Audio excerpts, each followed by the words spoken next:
букашкой кажется человек на фоне этого каменного великолепия, но, как и полагается букашке, продолжает куда-то упорно ползти. Вот такая у нас человеков натура. Ну что мы все о людях да о людях.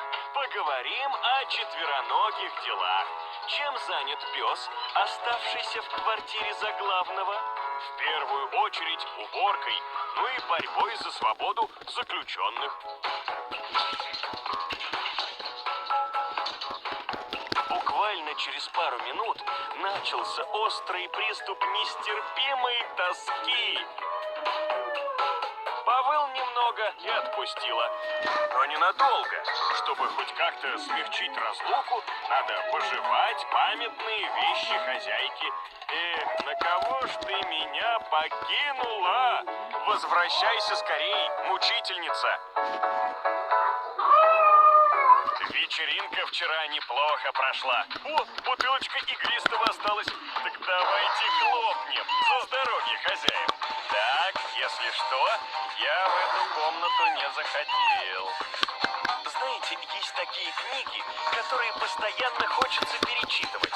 И вот здесь как раз одна из них оказалась. Увлекательнейший роман. Особенно 9 глава. А вот обложка не нужна, она только мешается. Чую кота-призрака. Прокрался мерзавец на мою территорию. Ничего, сейчас я его прижучу. Быстрый черт, но я быстрее. Где же он? Зигзагами удирает. Нет, я это дело не оставлю. Хотите вместе побегаем? Да вы, я вижу, слабаки. Ладно, сам справлюсь.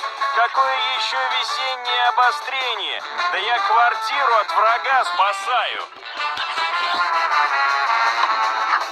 Кому-то может и нравится запах попкорна по утрам. А вот Бобика он нервирует. И это еще слабо сказано. Да и выглядит попкорн просто ужасно. В общем, полейте с ним в свое кино и там хрустите в темноте.